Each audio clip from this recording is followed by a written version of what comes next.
Yo yo yo yo yo, halo semuanya. Gimana nih kabarnya lur? Semoga dalam keadaan sehat dan mood yang baik-baik aja ya lur ya. Jadi nih ya. Kali ini kita bakalan ngelanjutin Donghua series yaitu BTTH season 5. Dan buat teman-teman yang mungkin baru gabung, Mimin saranin untuk nonton bagian sebelumnya dulu. Linknya ada di deskripsi. So, sebelum kita lanjut, bolehlah ya untuk di-subscribe tipis-tipis agar kalian tidak ketinggalan video-video berikutnya. Oke, nggak usah berlama-lama lagi, siapkan kopi, luruskan kaki. Hormati gurumu, sayangi temanmu, cintai pacarmu, itulah tandanya kita masuk ke intro. Let's go!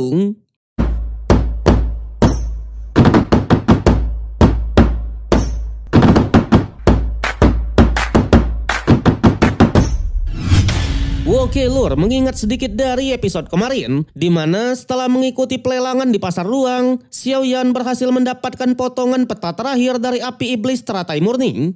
Tapi jelas karena potongan peta juga diincar oleh banyak orang, di perjalanan pulang Pak De Yaulau mengingatkan untuk berhati-hati. Apalagi sosok yang mengincar mereka di pelelangan kemarin bukanlah orang yang sembarangan.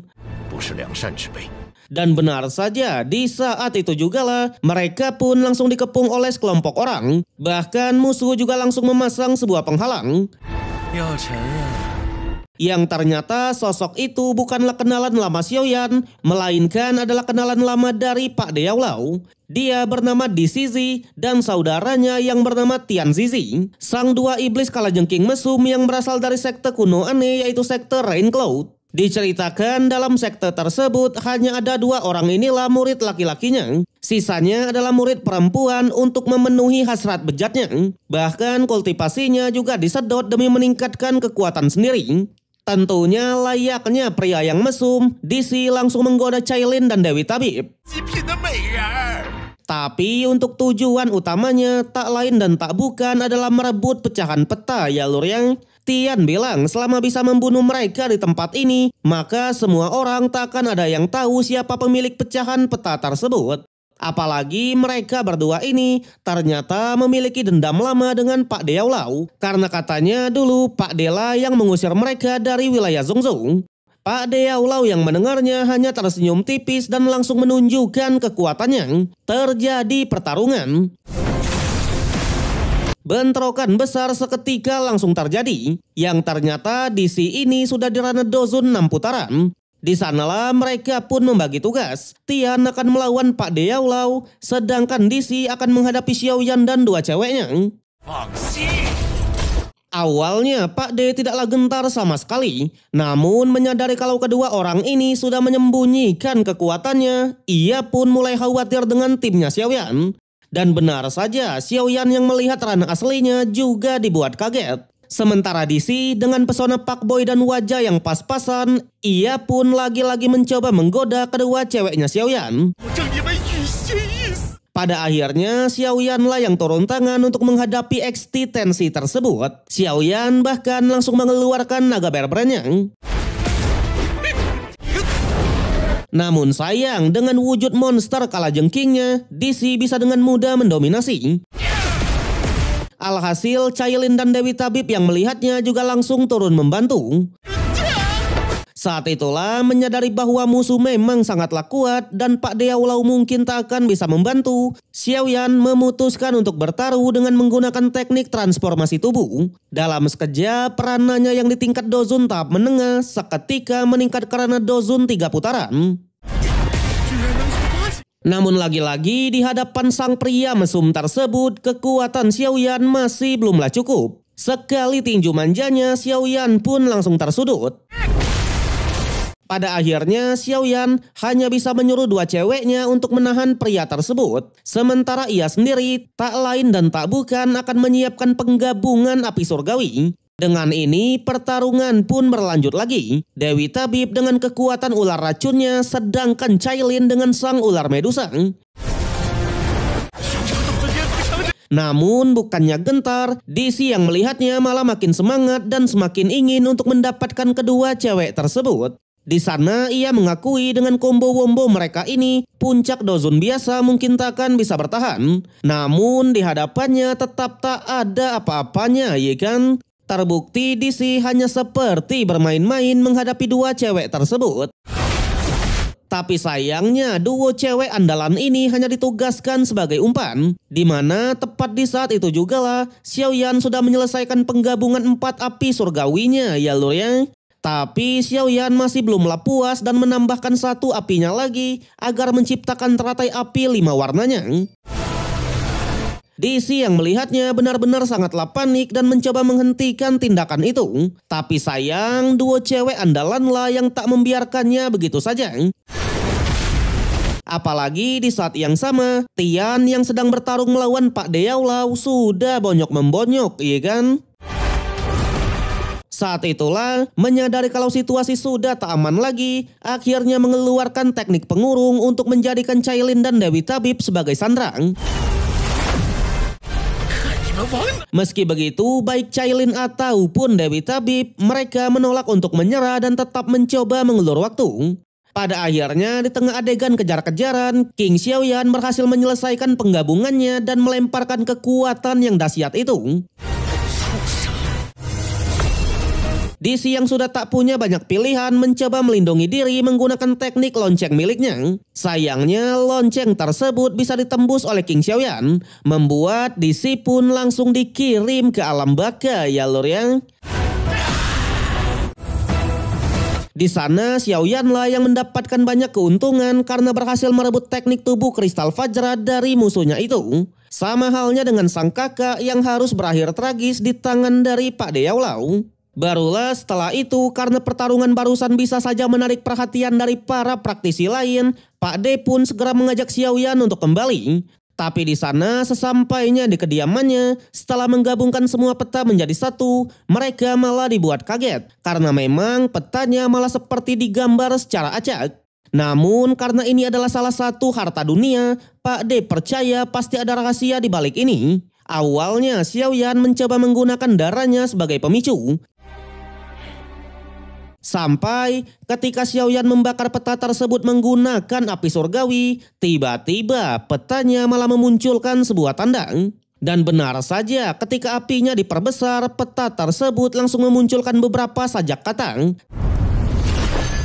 Sajak tersebut menyebutkan bulan kembar muncul bersamaan, 9 bintang menyatu, pasang surut langit dan bumi, serta api iblis turun ke dunia. Jadi, menurut pengamatan dan pengalaman dari Pak De Yaolau, sajak dari bulan kembar muncul bersamaan dan 9 bintang menyatu adalah tentang fenomena langit dan bumi. Tapi fenomena ini baru akan muncul setiap 1000 tahun sekali.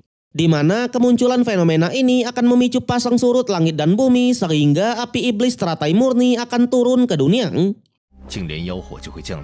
Xiaoyan yang mendengarnya awalnya sedikit pasrah. Nyatanya 1000 tahun benar-benar terlalu lama ya kan?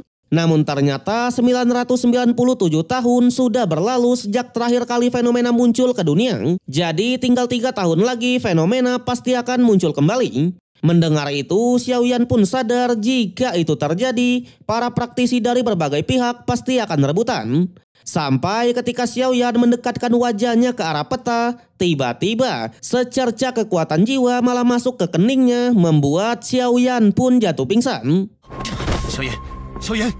Pak De yang panik segera memeriksa keadaan Xiaoyan. Bahkan Cailin dan Dewi Tabib juga bergegas menghampirinya.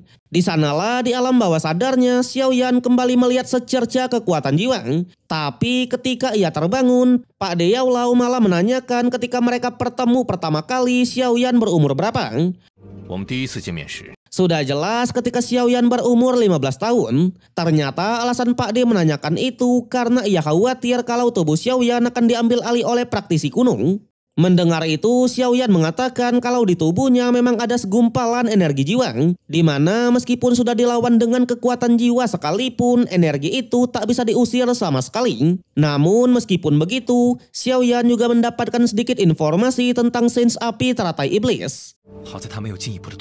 Pak De yang mendengarnya langsung menyadari kalau sains api ini pasti adalah pemilik api iblis teratai murni. Di mana berdasarkan kitab kuno yang ia baca, sains api dulunya adalah praktisi yang hampir menembus kerana Dodi. Tapi sayangnya informasi yang ia tahu hanya itu saja, karena memang semenjak kematiannya sudah tak ada informasi apapun lagi. Saat itulah Xiaoyan pun beranggapan kalau energi jiwa ini pasti ditinggalkan oleh seorang praktisi kuat. Namun tenang, menurut rumor di masa lalu, Sains Api adalah orang yang mulia. Ia tak pernah menggunakan cara-cara yang hina, apalagi untuk menyakiti orang lain. Jadi Xiaoyan tak perlu mengkhawatirkannya. Sebaliknya, siapa tahu secerca energi itulah yang bisa menjadi petunjuk soal api iblis teratai murni. Tapi api iblis teratai murni benar-benar sangatlah kuat, di mana jika Xiaoyan tak bisa mencapai Karana Doseng dalam waktu 3 tahun, takutnya meskipun api itu muncul, ia hanya bisa melihat saja. Xiaoyan yang mendengarnya juga sadar akan hal itu, apalagi untuk mencapai Karana Doseng dalam waktu 3 tahun beneran sangat mustahil. Namun karena Xiaoyan memiliki 1 biji bodi, jadi selama ia bisa menemukan pohon bodi, ditambah dengan bantuan dari kekuatan hati bodi, mencapai Karana Doseng dalam waktu 3 tahun bukanlah hal mustahil. Awalnya Xiaoyan lagi-lagi tidaklah pede karena memang wilayah kuno barbar sangatlah luas dan dipenuhi oleh bahaya. Namun karena ia sudah memiliki biji bodi, jadi Xiaoyan akan bisa merasakan keberadaan dari pohon bodinya. Dan ini sudah merupakan keuntungan besar. Pada akhirnya, tanpa banyak basa-basi lagi, tujuan Xiaoyan pun sudah jelas. Mencapai Karana Doseng dalam waktu 3 tahun dan pergi ke wilayah barbar. Tapi setelah beberapa hari berlalu, tiba-tiba di Pavilion Xingyun malah memunculkan aura yang sangat kuat, di mana hampir semua tetua termasuk Pak D dan kawan-kawan bergegas mengeceknya ya lur ya. Namun sayang, episode yang kali ini harus berakhir sampai di sini. So, bagaimanakah kelanjutan dari King Xiaoyan? Kalau kita lihat dari preview episode berikutnya, Xiaoyan dan 2 ceweknya beneran pergi ke wilayah barbar. Di sanalah Xiaoyan pun akhirnya bertemu dengan para jenius yang baru. Sayangnya kita harus menunggu sampai minggu depan untuk mengetahui kelanjutannya. So, kalau kalian suka dengan konten ini, jangan lupa kasih jempolnya, kasih hype-nya, subscribe biar nggak ketinggalan update, dan share ke berbagai platform untuk memajukan channel tercinta ini ya lur ya. Oke lah, gua Rian pamit undur diri, sampai jumpa di konten berikutnya.